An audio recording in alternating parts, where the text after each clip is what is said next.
Age Out, Rise Up. In today's community story, I had the privilege of interviewing Danny Vann of DannyVann.com. Danny is, like most of us, a former foster. He emancipated when he was 17 years old. Danny has just such a heart for you, such a heart for the former fosters and for those people that are in really hard places and who want to strive to be their very best. We actually don't dig into a whole lot of his story because we spent so much time talking about what has made him a success and also the tools that he has found and applied along the way. Now, I just want to be straightforward from the very beginning. Danny is a man of faith, as are so many people who have aged out of foster care and done well with life. And so we do talk about faith. We do talk about religion, and just the rock that can be for people. I personally believe that every single person, that we as humans need to have some sort of a God, whether that's God with a capital G or whether that's our cell phones or our friends or whatever it is, whatever that we put into priority, that it's where we kind of base our perspectives off. So Danny and I get into that a bit, but this is also jam-packed full of resources that are practical for people who are not specifically Christian as well. It has tons and tons of resources of how you can go from starting in that rock bottom place and moving all the way up. So that's his interview. I will share it with you in just a moment. If you are interested in being interviewed, please reach out to me. You can just make a comment in the comments below, or you can send me an email at ageoutriseup@gmail.com. I'm really looking for people who have inspiring stories to tell of how they've risen up or where they are in their journey right now. But what I want to focus on are the steps, the practical steps that we can take to leave that behind. And I know that a lot of people don't like those terms, but that's what they are. So to leave that behind and to learn from our past and to make the best possible futures that we can have. So, all right, that's enough for me. I will share with you the interview. Here's Danny Vann. Good morning, Danny. Good morning, Carob. So let's just jump in. I would love to hear your story. Like, how did you come into foster care? Uh, my parents got divorced. I mean, that's the short answer. Parents got divorced. Dad left. Mom had 6 kids in the 1960s. So a single mom in the 60s, when a lot of women weren't working and the jobs they had were mostly service jobs like waitress or, short order cook or something like that. So mom had a rough way to go with 6 kids. And so we went into various family members' homes for a while, what they now call kinship care, and back and forth. And from there, she got remarried. That was, I think, less than a year. And then she really got depressed and things really took a turn for the worse. We wound up on Korean War surplus food, which was the way they handled welfare back then, is you had to literally go to a warehouse and pick up government surplus food. So we had brick cheese, powdered milk, powdered eggs, it was crazy, but and then, so we lived like that for a little while, and then mom just couldn't handle it anymore. So she took the 6 of us to a Catholic Family Services, and we wound up in an orphanage, which today they call a group home. And while we were there, they kept us for a while and then farmed us all out. Pretty much 2 by 2, we went into 3 or 4 different foster homes, split us all up. So from the foster homes, we were in for, well, first of all, the group home, we were there almost a year and a half. The foster homes, another year, year and a half. and Dad came to the rescue. Of course, reunification is the goal of the foster family, the foster system. And so Dad was able to acquire and restore the condemned home building. After he did that, he brought us home. Somebody complained that the 6 kids are by themselves after school, so he got a nanny that he met at the local Wonder Bar. And she wound up being our stepmom. They wound up fighting like cats and dogs, like my mom did with my dad. And so the reunification was pretty crazy. Um, I went back and forth between Dad's house, Mom's house, trying to find some sort of peace and normalcy, and it was at neither home, to be honest with you. Um, And so from there, I emancipated out at 17 years old and moved 100 miles away to a family that agreed to take me in because I played guitar and their daughter was a singer. So I didn't realize it at the time, but the dad of that family saw dollar signs and was going to leverage my talent with his daughters. I ended up not quite homeless, but I did. Luckily, I was smart enough to stay in high school. I got a co-op job, so I did have some income, and I was able to buy myself a room to rent. Wasn't homeless, but yet I was 17 years old and on my own. So that's the beginning of the story. So how old were you when this all started? Well, the original Family Feuds started when I was about 9 or 10. My parents got divorced when I was 11. We wound up in the orphanage when I was 13. So it's 9, 10 years old. And I'm the oldest of the 6 kids. Mom got pregnant when she was 15. I was born when she was 16. By the time she was 22, she had 6 kids. By the time before she was 30, she was divorced. So Wow. yeah, Wow. it was just nuts. Were they Catholic? Mom was Catholic. Dad was more or less agnostic, which means he Didn't know. didn't accept the church.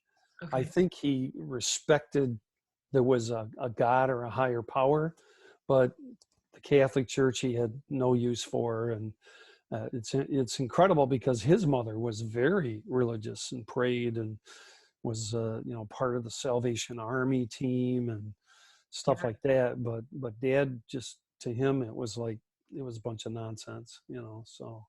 Yeah. But my mother and her mother, my grandma Josie, Italian, were both very Catholic and very much into the 10 Commandments and prayer and going to church on Sunday, every Sunday, catechism. So before I was 10 years old, I had that exposure and was old enough that it sunk in, and it man, it helped me tremendously as I went through all these challenges. Did you ever have a time when you didn't have time for God, or did you ever have times when you lapsed in your faith? Well, let's just say my road, the road I traveled on faith, was very crazy. Yes, there were times where I was mad at God because of what He let happen to us. I Right. wondered if He abandoned us. Uh, I wanted to quit. Before we wound up in the orphanage, the stress was so terrible. Because see, I was the oldest, and with my mom being so young, I mean, she's like a big sister to me more than a mother, right? Right. And actually, that's how she treated me for a lot of years, like a little brother. We'd go into some of these bars, and she'd say, "Don't call me mom. I'm your sister." So I mean, she literally, but because she had so many kids so fast, and she was so young, by the time I was 4 years old, I was taught to change diapers and warm up bottles and help with dishes. And I mean, here I am, 4 years old, 5 years old, and I'm mom's right-hand man, you know. And so all those years I had to do that. But what happened is, as the stress level went up and as mom became, after the divorce, she was going to go live some of the adult life she didn't get to live. Right. She had all these kids. She was married when she was 15. She didn't get to grow up, right? So she got free and she started having some good times, which put more pressure on me as the man of the house. 8, 9 years old, I'm the man of the house. I got to keep everybody in line and protect them and everything else. So at one point I went out into the garage, which was in the back part of our property, locked myself in and wouldn't come out for hours. And I just told God, I've had enough. I'm done. I'm out of here. Take me, if you don't, I'll do it myself, And so I threatened, but it was just because I needed attention. I needed someone to look after me for a little while. I was tired of You're being just the a one doing kid. it. Yeah, Just I was. totally. Yeah. Yeah. And that's the thing, is you're in it. It's real. And the so-called adults around you aren't doing their adult duties. Somebody's got to get this stuff done. 9 times out of 10, it falls to the oldest, me, Right. Yeah. and if it's going to get done, I guess I'm going to have to do it, and then when I don't feel like doing it, life is crap. So I guess I better get the shovel and do it, clean up the back room with the shovel, and I did. There were times, I mean, just uncanny. So the question was, did I give up on God? At times I was mad. I wanted to give up, but yet, because of my upbringing and grandma being so strong, grandma and I were really close. I was her first grandson, from her baby at the time. In fact, she had a baby the year after I was born. So I have an uncle that's a year younger than me. Oh, wow. Yeah, well, that's how young mom was when she had me, Right. Yeah. But so I kept the faith, and I did. I don't want to say stray. I guess Christians would call it straying. I did do very, very deep examining because of everything that happened to me. I questioned everything. I wanted to know answers. Why is this? Why is God like this? Why would he allow these things to happen to innocent kids? What did we do to have to deserve this, right? Mm-hmm. So that was my attitude. And I was looking for answers. And I went to the priest at the church. I'm going, how come? Well, God knows best. Me, which translate into, I don't know, which was the wrong answer, to Right. me. Absolutely. And so pick up your Bible and show me, which is what I wound up doing later in my life. As I read, of course, the Catholic Church and the new churches are all New Testament. So guess what? I read the whole New Testament from start to finish twice, looking for my answers. Right. And How old were you when you did that? 30 something. Oh, wow. Okay. I was 30 something. It took me a while. Yeah. But prior to that, you just go along with the cookie cutter. And if somebody doesn't give you the answer, you ask somebody else and somebody else. Yeah. Until you finally say, oh, well, I guess God will let me know when he's ready, Right. Absolutely. No, I understand. I've had quite the journey, quite the faith journey myself. I've been agnostic. Yeah. So you went to the home. You played music. Yes. In the home. Yes. It seems like maybe it wasn't the world's best experience there. At the orphanage, at the group home? No, I meant at the home where you ended up. Before I graduated high school, I Yeah. had moved 15 times. So I had 15 homes. Oh. Which one would you like to zero in on? Oh, so you said that there was a home that used you for your musical. Yes, that was at the end of high school. Okay.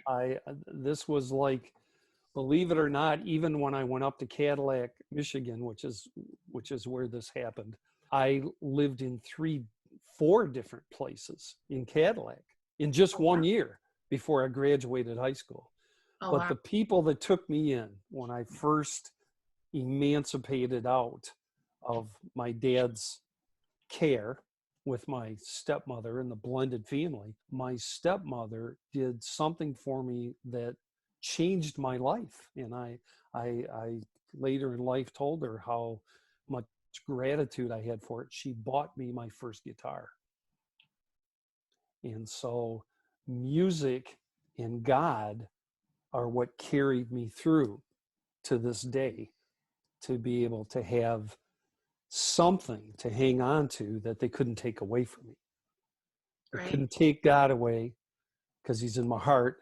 They couldn't take the music away from me because it's in my head and I can sing it, you know. And God bless that. And I was able to do a lot with music over the years. But so the beginning of that was when this family, it was at a talent contest, all right, for a radio show. Okay. And I had only been doing music, like I said, for 8 or 9 months, less than a year.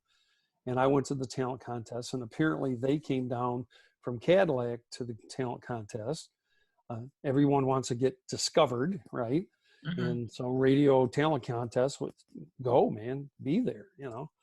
So I went there, and that's where we met. And it took me probably the better part of 5 or 6 months to figure out what they were up to. You know, at first it was like, hey, I got this nice looking teenage daughter. She sings like Tammy Wynette. And I was doing Elvis at the time. You sing like Elvis. And boy, you guys would sound great singing together. Yeah. Will you learn some of her songs? Yeah, man, it sounds great, you know. And then I get up there and I get moved into a room with the other two boys that live in the house and two other girls. They have a family of like 5 and they're taking me in. And all of a sudden, well, here's the keys to the station wagon. You two go to the drive-in and have a good time. Hmm. And I'm thinking, okay, sounds fun, you know. Uh, Once again, I got a job up there, but then he's encouraging us in taking the family on all kinds of excursions and leaving the two of us behind. At the beginning, it was practice some music, learn some music. Well, then the keys of the drive-in in a station wagon with a couple of blankets and a pillow. What do you think he's thinking is going to happen there? Why would he? Okay. The term they use in legalese is entrapment. Okay. Wow. You're a teenage boy, here's a teenage girl, here's an opportunity. And by the way, you could very soon become my son-in-law, and then I got you. Wow. And I figured it all out. And when I called him out on it, oh boy, did he get hot. And, you know, you're out of here. And it was like, yeah, I think I am out of here. This isn't going to happen. Wow. You know, so That is one of the most insane stories that I've heard. it's in my book. It's part of my journey. Oh my goodness. That is crazy. And like I said earlier, this is at the beginning of the journey. There's a lot Yeah. more. Yeah. Like normally people are, brought in and especially in the past brought in to be slaves basically in the house. Well, you know, to some extent, that's not too far off the mark. He saw my talent. And if you know anything about the music field back then, the country singers were doing a lot of duets. Right. Yeah. Right. Mm-hmm. And even Kenny Rogers and, you know, Johnny Cash. And I mean, all these stars were starting to do duets. And his daughter sounded a lot like Tammy Wynette. And I did Elvis, and man, he heard me do Elvis, and I'm right around her age. Cha-ching, he saw dollar signs. So, you know, being a slave, it wasn't too far off the mark. Right. You Yeah. know, Using you in a make different some way. money off this. I find it very interesting that so many people so I interview quite a few people who've aged out of foster care. That's my focus. Right. And the people who seem to have been able to figure things out have always had a passion that's driven them. Everybody that I've interviewed Bingo. It's one of the things that I'm trying to help the youth of today understand. Just being entertained and trying to overcome boredom is not going to help your life. Okay, it's certainly part of your life. It is true. I do need something more to do, but you need to figure out what is it that you love to do. What are you gifted for? Because we all have gifts. And one of the things I've done recently, Carob, because again, I'm trying to get this message out, is I've written a 1 page, okay? So it's not a whole book, but it's Uh-huh. 1 page, right? Called Preparation for Independence. First thing that I talk about in here is number one, get your diploma from high school or get your GED, okay? The second thing is plan for your trip. You're going to go on a journey, and the people that made decisions for you all the way up until now are not going to be making decisions anymore. It's going to be your turn, and you need to figure out what you're going to do with the rest of your life. So there's career assessment websites out there. They're free. There's a 5 minute 5 minute test, and then there's something that's like 6 pages long if you want to be more detailed about your skills. And so what these are meant to do, they used to call them aptitude tests. Now they call them skills assessments. But we all have this wiring that we're good at. Some people like handicrafts, some people like music, some people like video games. You know what? If you like video games, good for you. Go learn how to make one. You know, you can do that. And especially today's day and age with the internet and all the YouTubes and all this, you can learn to do anything online today, but you got to want to. Oh yeah, there's So, a group called Skillshare, where it's like $40 for the year, and I know that $40 can seem like a lot for people, but if you even just put $8 away a month, in 5 months you can buy this program, have yeah. it for the year, and it's experts teaching you how to apply the skills that are actually being that are wanted today in the job. That's great. That's great. And there's dozens and dozens and dozens of those kinds of opportunities. To be honest with you, I think that's fabulous, and it's a good thing to have in your toolbox. But just like the guy that built your house doesn't just have a hammer, he doesn't just have a saw, right? He doesn't just have a nail and a drill. He's got screws, he's got all kinds of tools. You need to have different tools in your life toolbox. And so get out on the internet, go look for things, but your passion, the thing that you were talking about is, what's your passion? I knew my passion was music. I knew that I loved God because of the things I learned about him in catechism in my early life. Some kids don't get that opportunity, unfortunately. There's Right. way too many families that have thrown God out with the trash, right? Schools did it, homes did it, and that's too bad. If you have missed God, go look for him, because he's waiting for you. He's seriously waiting for you to come stop by and have a talk with him. Okay. But get your passion, find out. You might already know what you love to do, but you have no idea how to do it. Start with a skills test. Start, if you're on Facebook, go find some groups that do that. If you can get to YouTube, go look up people that are showing you how to do that. It's free. And if you don't have a computer, if you don't have a cell phone with internet, go to the library, go to a church. You don't even have to belong. Churches are wanting to help people, right? Um, Absolutely. but if you're watching this broadcast, you've got internet access. If you've got internet access, the answers are out there. You just need to go look for them. Absolutely. We are so enlightened in that. Mhm. That's what my channel is about, is trying to give people those skills. Now, Right. do you run into this problem? I know that I do. I'm in Washington State. And I don't know if you're familiar with like the Evergreen College debacle that happened a couple of years ago. But what happens for a lot of our young people is that they are taught, it's almost glorifying victimhood. And I've had people say, don't blame the victim. And I'm like, there's a difference between blaming a quote unquote victim and holding someone accountable or teaching yourself to be accountable. Yes. And so I look at today's world and I've really felt kind of stilted. Like, how do I go about doing my mission?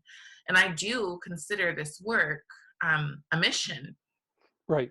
When at the Right. same time, social workers are teaching our kids, well, we don't have very high expectations for you. And they're doing it in a very they're doing it in a what looks like an empowering way. You don't Yeah. need to reach this level because of the things that have happened to you. In my opinion, that's telling a person, we don't have high expectations. We don't think very Right. much of you. Right. Well, it's easy because then you yourself don't have to work that hard to help them get up there. You know what I see? I see that. Okay. But here's the thing. I guess it boils down to this.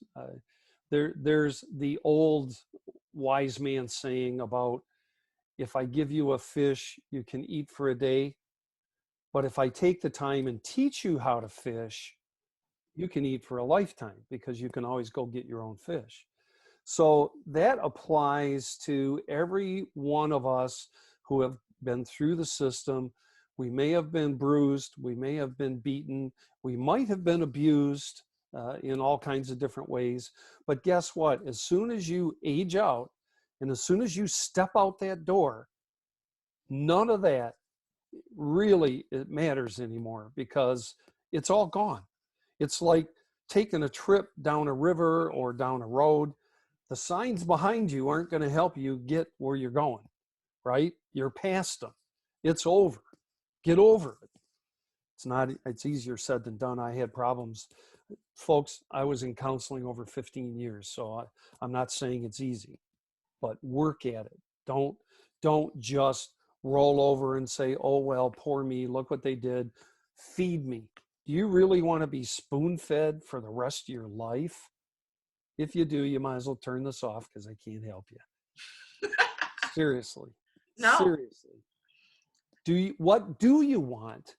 What do you want? And I'm here to tell you, you can do it. I don't care where you're at. I don't care if you didn't graduate high school and the last test that you passed was in the 8th grade. That doesn't matter. One of the things I put in my survivor booklet that I wrote, and I know I just sent it to you, Carob.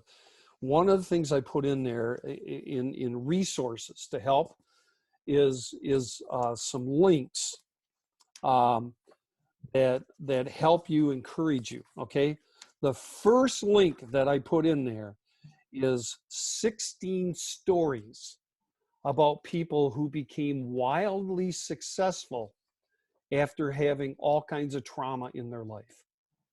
16 of them. And there's dozens of websites with more and more and more. There's a website that shows all of the famous people, the actors and the actresses and, sports heroes and all that came out of foster care. So folks, if you don't think you can do it, you're lying to yourself. If someone's telling you you don't need to do it, I'm sorry, they're not your friend. If you want to do it, go get it. Absolutely. I love that quote that it's the bigotry of low expectations. When Yeah. people are not when people think that they're helping you by telling you that you have an excuse to not achieve, that is the bigotry of low expectations. And Danny's right.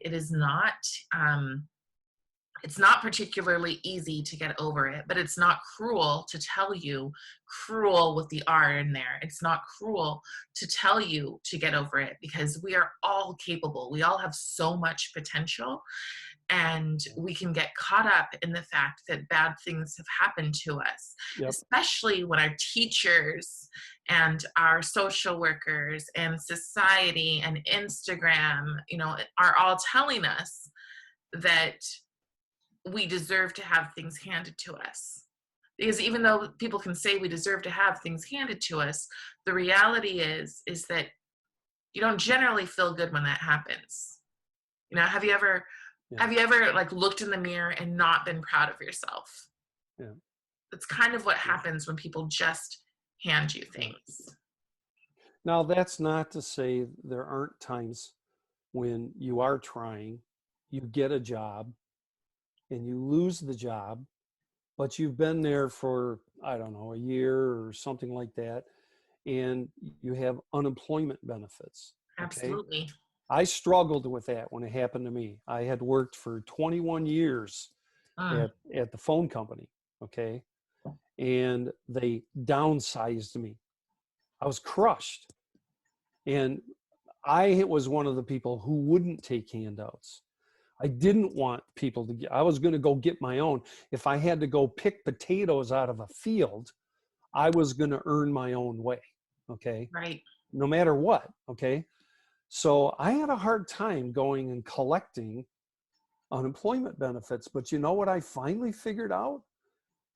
Because I worked, I paid into a system that's like an insurance policy that says if you get unemployed through no fault of your own, or even if you screwed up and got unemployed, because we make mistakes, Right. you paid in, so you do get to take something out. And I did, but I did it for as little amount of time as I needed to. And I got back to work because I'd rather have more money, right?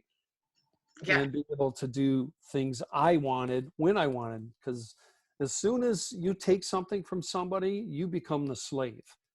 They more or less own you because I've just given this to you. Now, if you want another one, you have to do this.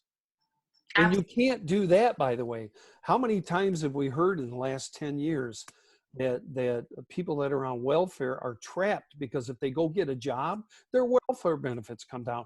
Gee, I'm giving you this food, but if you go get more money, I'm going to stop giving you some of the food. So unless you get a big payday, you're mine. Yeah, it's almost not worth I it. want. I've been in that situation That's terrible. where you get food stamps for that short amount of time because between a job, and that's the thing I want to be very clear on, is that I don't judge people who are using that as stepping stones. No, You know, no, no. if that's what it was designed for. It was never designed to be a lifetime Right. enablement and enablement. Temporary. It doesn't really enable people. Like welfare didn't even start to enable people. When it started, it was to keep specifically, and I am African American, and it was to keep African Americans from rising up, and it is to keep people in poverty from rising up. It As long is. as you're content with, you know, your your check, your being able to go to McDonald's and being able to have a nice TV, that's all you will have.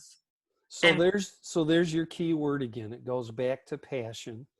right, Passion is whether you act on that passion, whether you want to pursue it, whether you want to go after that and have that be part of your life, right? right. That's your choice. Do you choose to become a servant to the system? Or are you going to choose to go out there and be an independent? Because you don't want to trade one foster home / prison for another one. Because guess what, folks? If you get on welfare, you just became a foster child of the government. Absolutely. Right, right. Well, like right now, we have a lot of stuff going towards big government, very, very big government. And when I see big government, I see glasses frames from the poor people box. You know, I see I see all of these things that I remember from my childhood, Yep. having the very least of not being able to make decisions on the clothes that I wore because it depended on what was sold with the voucher that I got for being a foster kid. These kind of things were not um, they didn't empower you. They made it Right. very, very clear that you had a label on you. Hey, If you don't want that label and you want to be more, then you have to do for yourself. yes, yes. That's a very hard, it's a very hard message I'm finding to find people to be receptive to, because right now it's very much a give me, give me, give me, It's especially as we're like locked in our homes, Yep, yep. and It's hard. it's It's made it hard. easier. This is easier. It's definitely made it easier, but the point that I think Danny was, when he was talking, that I had written down, was that while these things are hard, while it's not easy, it's so much more worth it to Yeah, be able to look in the mirror and to right. say, I did this. Yes. I did this. Even start small. Absolutely. You don't have to go from zero to millionaire. Just start moving toward your goal. I guess what? I didn't get here in 2 easy steps. You don't plant a tomato plant and pick tomatoes in 3 days or 3 weeks. Apple trees take a while to bear fruit. When the little apple comes out, you don't eat it 2 weeks later. It takes a whole season for that thing to get ripe, right? And so the same way is true with your life. You've got to start somewhere. You got to get that little seed growing. And then guess what? If you decide you want to be, there's a lot of people that come out of foster care and they become counselors, right? Because they want to go help other people to not have the problems or to help them through it. That's great. But guess what? Counselors aren't born in a week either. But while you're studying to be a counselor, to be a video programmer, to be a sports broadcaster, you can take other jobs. Believe it or not, throughout my entire life, I never had less than 2 jobs. And at one time, I had 5 jobs. Holy cow. 2 of them were volunteer, but they were like a job because you had to do things. You had to be there on certain days, certain times, right? So the point is what do you want out of life? What do you want to do? Because you can't be happy just sitting around. That might last for a while, but then guess what? The B word comes up. I'm bored. No wonder you're bored. Right? Go do something. And I'll slip a Bible quote in here. The Bible says, if you don't work, you don't eat. Right. Go do something. Which Even is if you important to know, because right now there's a lot in culture that's saying that the Bible is only compassionate. The Bible is only about serving, serving, serving. And it's like, yes, in a way that's true, but it's not serving as in like stupidly serving, is what I would right, say. Just right, handing people things to limit them is yes, not serving the way that God says to serve. right. That's right. So Because there's serving and there's enabling. absolutely. And the word enabling means you're helping somebody to keep doing bad things. And not always Absolutely. bad, but you're helping somebody to keep doing what they're doing. You think you're helping them out by feeding them or donating, or it's good to donate, but if somebody won't get off of their proverbial seat, and go do something, you give them stuff and they don't have to. Absolutely. Like I think one of the goals in life should be to contribute. You feel most fulfilled when you contribute. So when you go through something, you have these two choices, and it's really, you can sit and wallow, or you can learn from it. And Yes. once you've learned from it, then you do what Danny's doing. Then you do what Right. the other people I've interviewed. Then you do what I'm doing. You take whatever it is that you've learned and you pass it on to the next generation Right. so that they can learn too. You do something with it. Guess what? If I hand you a candy bar, you're not just going to look at it and say, wow, I learned somebody will give me a candy bar. You open the wrapper and eat it, don't you? So I want to talk a little bit about what you were saying about giving and helping others, because that's, again, going back to my independence paragraph. I close it at the bottom. It says, once you finally do start getting some independence and you start making some progress and you start, either getting income or making some success, then don't stop there. Go share it. Go volunteer. Find somebody else that you can help, because okay, let's go back to the master. Okay. The grand master of all walked on earth. God walked on earth in the form of Jesus. And here's what he told us. Go right back to Carob's point. It's better to give than to receive. Right. Do unto others. You want people to give to you, you give to somebody else. You take a handful of corn and throw it in the field, and if there were 12 seeds, you don't get 12 seeds back. You get thousands of kernels of corn. Every ear has more than 12 seeds. Life is like that. Go plant seeds. Go help other people. That's what's going to get you benefits. That's what's going to help you. Believe it or not, I didn't have a place to go at one time, yet I picked my guitar up and I went to a volunteer place and sang for people for no money, right? It wasn't about me. It was about me saying, you know what, I'm depressed. I'm going to go make somebody happy. As I see them light up, I light up. You can't pay for that. You can't buy it. So what do you think was, I have two questions. One is, I'm going to come back to that thing of the message, because it feels to me like there were generations and generations of us who learned that message, the message of it's better to give than to receive. But then all of a sudden the message, like for kids my son's age and the generation above, I'm trying to teach him differently. Right. But have learned that, oh wait, there are people who will give so I can receive. And where did that message happen? And how do we fight that message in today's society? Here's what I believe happened. When they took God out of mainstream, they took prayer out of school. Yeah. They took even the Pledge of Allegiance out. They've removed that whole spirit from our society. Even back in Jesus' day, there were people who had that kind of spirit. Remember the discussion with the Pharisee? He's sitting there. There's a guy that's a tax collector who was like one of the worst people in the world back in that day. You know, all he does is go and take people's taxes. And by the way, they were allowed to mark it up. So if you owed 100 denarii, he could say 150, and he gets put 50 in his pocket. And when people found that out, they went, wait a minute, this guy's robbing from me, you know? But that was how he got his wages, by taking.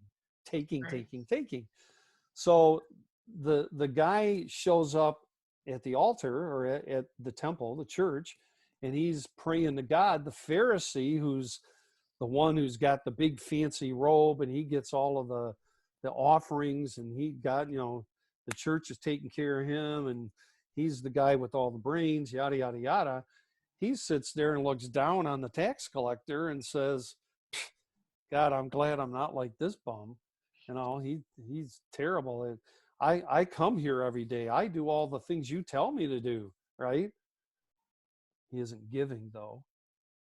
He's taking. Right. He's taking, right? And his ego is so big that, hey, I made it.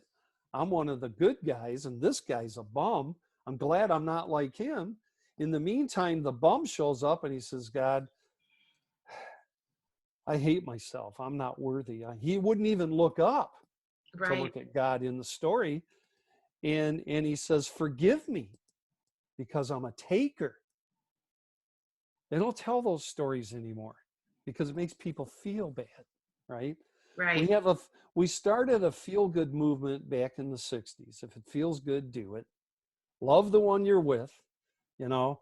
And that went into the me generation, which after those people said, we're going to break off a tradition, we're not going to do things the way our parents did them, all of a sudden, though their kids became, it's all about me. So then we had the me generation, and now you're living with the generation that goes way beyond me. It's a beyond gimme, right? I would like you to go look up the story that Jesus told. And Carob, this is going to go right in line with what you're frustrated about. Uh-huh. Go read the story about the prodigal son.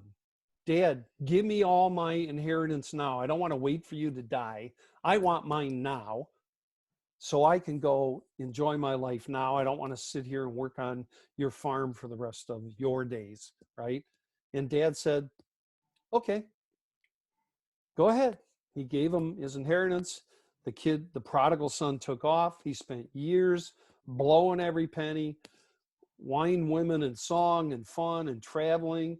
And all of a sudden, he winds up in some foreign country, and there's a huge famine, like a pandemic, right? He can't work anymore. There's no food. He found a job feeding pigs. And of course, in the Jewish culture, that was the worst. I mean, it was just, you don't hang out with the pigs, were the lowest of the low, the filthiest, etc. Swine. So Right. he's feeding swine and he's stealing their food.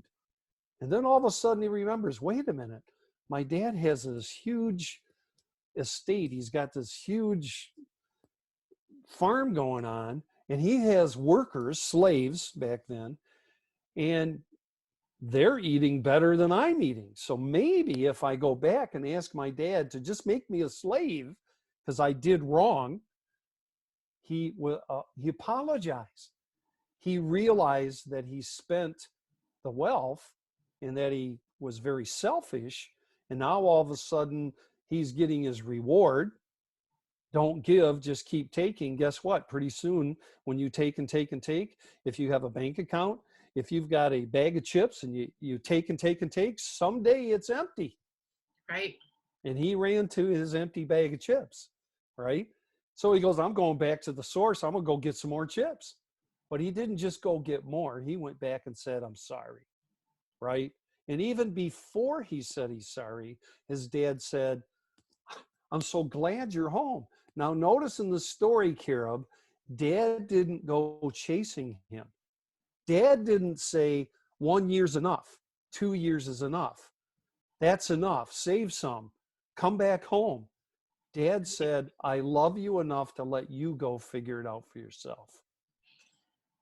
Yeah. That's hard to do It's very hard for because me you want to, to help them from hurting themselves, but then you take their free will away. yeah. Yeah. My goal is really to stop people from going through just to jump over some of the hurdles that we've had to, because it's like But there's a direct shot here, guys. you There's a can give them, direct you shot can to give, grace. There's a direct shot to happiness, and it is so direct. You yes, just stick on this yes, thing. There's so many yes, resources. Danny's yes, sitting here and he's talking to you about how to get your GED. Do you know you can get this for free? You can go yes, to college for free. There's yes. direct shots. The point is you got to get the tools. All right. And when you see somebody that's heading into a pit or heading into, a bad place that they're going to potentially hurt themselves, of course you shout a warning. But Right, guess what? It's still their choice whether they keep going or they right, heed your warning. And that's the hard part, is we think we have to make them do it our way, right, and that causes the frustration, right. right? Here's another thing. Let's go back to why people think they should just get and get and get. They haven't seen the messages. They haven't seen the examples. They've seen the big fancy stars. They've seen the American Idols. They've seen the free rides, right? They've seen the increase in free programs. Okay, Okay.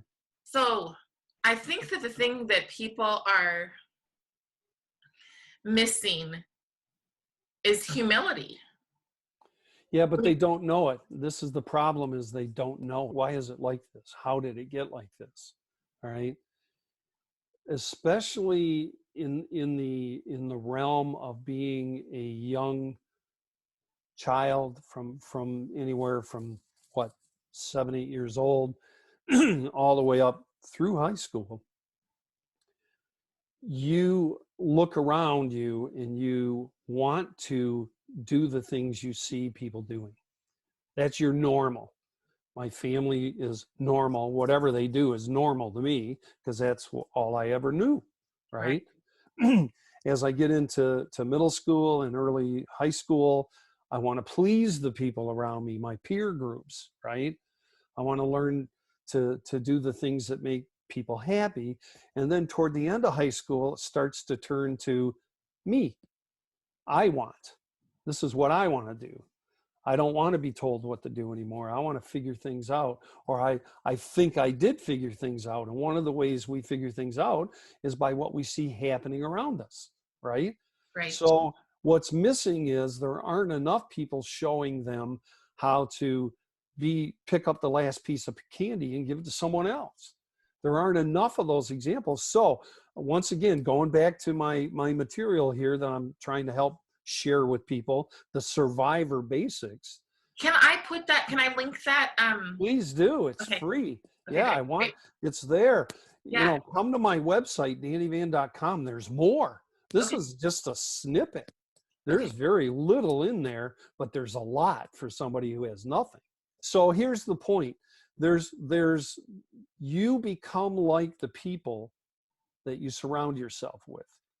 If you're constantly watching TV, it's going to influence you. If you're constantly on the internet, wherever you're visiting, you're going to wind up being like those people or thinking that that's normal. What you need to have in your life are good, strong, positive, successful mentors.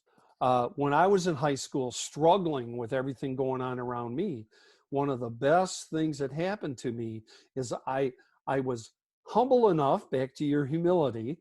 I said, I can't figure this out, and I'm tired of being the only one trying to figure things out in my non-adult household. Is I need some help here. I'm going to go and see what the counselor has to say. You can take it or leave it, folks, but go ask, right? The counselor told me, you're pretty young. You don't know all the answers. You're surrounded by people who don't appear to know a lot of good answers. You need to find some good advice. Here's what I recommend. Find two if you can at first, successful adults that have things going right for them as much as you can see, right? And have them help you with your problems, with your advice. If you have an idea for something, go find somebody that's doing it. Okay. So there's a website out there called uceu.org, YOUSEEYOU.org. They have free life coaches. They have free mentors. Guess what? Their big slogan on their website: you cannot age out of our help. Sit by and complain and wonder and just keep taking and taking. Your chips are going to run out someday. And then what are you going to do? The older you get, the harder it is to turn that ship, right? So do it as soon as you can, but there's people that want to help you. That's my message. I'm here. Carob's here. There's all kinds of other places on the internet. Foster care, an unparalleled journey. Comfort cases. You don't have a suitcase. You're still carrying your stuff in a plastic bag. There's a place that gives you free suitcases, people. All you got to do is go ask. Right. I mean, and you can help yourself these days. And when I was back in 1970, when I left home and said, I left a note on the phone when my dad went camping that weekend. I went home, I packed everything I owned. We didn't have plastic grocery bags back then. We had paper. Guess how long those lasted? I packed everything I owned in 3 paper bags. Wow. Packed it in the car to go to Cadillac with a family I didn't know. And I left my dad a note on the phone. You've done enough. I'll take it from here. Wow. And I never went back. Never went back. Wasn't going to go back. Did not want to go back. Got to figure out a way not to go back there. Right. And it's in my story. Again, I've got a full book and I've got this little ebook which gives you some of the hints. But you got to get a co-pilot. You have to get some help. and don't use people your own age. You know, when I was growing up, and of course right now with COVID and all the people out of work, it's probably not the right example, but you don't go to somebody that, you know, if you want to be, let's say you want to be a bricklayer, right? You don't go to a sewing circle and ask one of the women's husbands how to learn how to lay bricks, right? You go to a bricklayer that has a successful business and you ask them, can I be your apprentice? Can I learn from you? It's called a trade school today, right? I mean, one of the things that I hope improves is that while college is free to foster kids, trade schools are not. There's some coming up. There are some coming up. There are some with the latest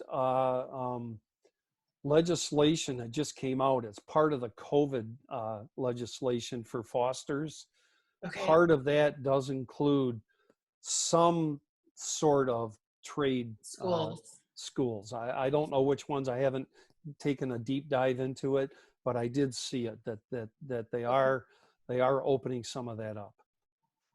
And people will say that they don't have those opportunities today, that it's not like it was back then. Not true. That's not true. It's not true. In fact, there's many opportunities that you can walk in and they will take your story. Not if you walk in as a victim demanding, but if you walk in going, look, I want to better my life. This is where I come from. Help me. What can I do? This is what I always go in with what I've tried. I tried to do this. I tried to do that. I want to do this. Start with, what do you want to do? And if you don't know, you know what? To be honest with you, they offered me college scholarship up in Cadillac, 100 miles from home, from my home where I was born. Right. But 100 miles away, I'm in a strange town. I graduated high school. I worked hard at it because I wasn't going back, right? And they offered me a college scholarship. You know what I said? No, I'm going to sing. What do I need with the college scholarship? I don't want to do that, right? Yeah. So then later on, when I discovered you don't sing, you don't eat, then I went and got a corporate job, and the corporation paid for me to finally get my associate's degree. I've never gotten more than an associate's degree, right? Yeah. But the opportunities are there. You do your part, God will do the rest, but you got to do it from the heart. You have to do what you love. If you can do what you love, that's best. In the meantime, you might have to take a job at McDonald's. You might have to, go flip pancakes at a church festival. Guess what happens? When you go volunteer for something, you're planting seeds. Go volunteer, meet 10 people. One of them could be your next job. So my, and this does fit, but my husband started off with detailing cars. He moved here to go to culinary arts school. Yep. He needed money, so he started detailing cars. He happened to be the best detailer, which brought him up into management, which brought him up into more management. But it came from humility. Other people wouldn't take the jobs. There were people he knew who were like, oh man, I just got laid off. And he'd say, hey, I've got an opening. And they'd go, washing a car? No, thank you. And then they get... Then there's envy later on. But the thing is that you got to do what you have to do until you make it. My background is theater. You got to do what you have to do until you make it. Or, or sometimes your passion isn't your day job. I volunteer and teach theater. It gives me so much joy. I work with children. I love it. I don't right now because of COVID, but that's what I do. And it fills me. Yep. And just to be clear, it's not about the money. It's not about making six figures. It's about doing your best where you are. Not getting to better, but that does not mean that you can't come from nothing and reach that point. Yes. So some people will think that, because I come from nothing, I can never be middle class. Not true. It's not true. Not true. It's simply not true. It's, if you have the dream, the determination, you work harder than anyone else, you can get there. Does not matter your skin color, your gender. whatever And you identify as. but when you go back to the fishing story, I can give you a fish, that's a handout. If I teach you how to fish, that's a hand up, because now I've elevated your ability to feed yourself. If you don't have a job and you go find one somewhere, don't just find it and then say, I hate this job. I'm going to call in sick tomorrow. I don't feel like going. Do you feel like eating? Do you feel like staying warm in the winter? You know, do you feel like you could learn something from somebody else, even if it's in a job you don't like? You can still learn things. You can be an example to other people. You might meet somebody in that job that can help you go to the next level. So always look for opportunities to make your life better. And then as soon as something gets better for you, go make someone else's life better. Absolutely. Plant a seed and watch it grow.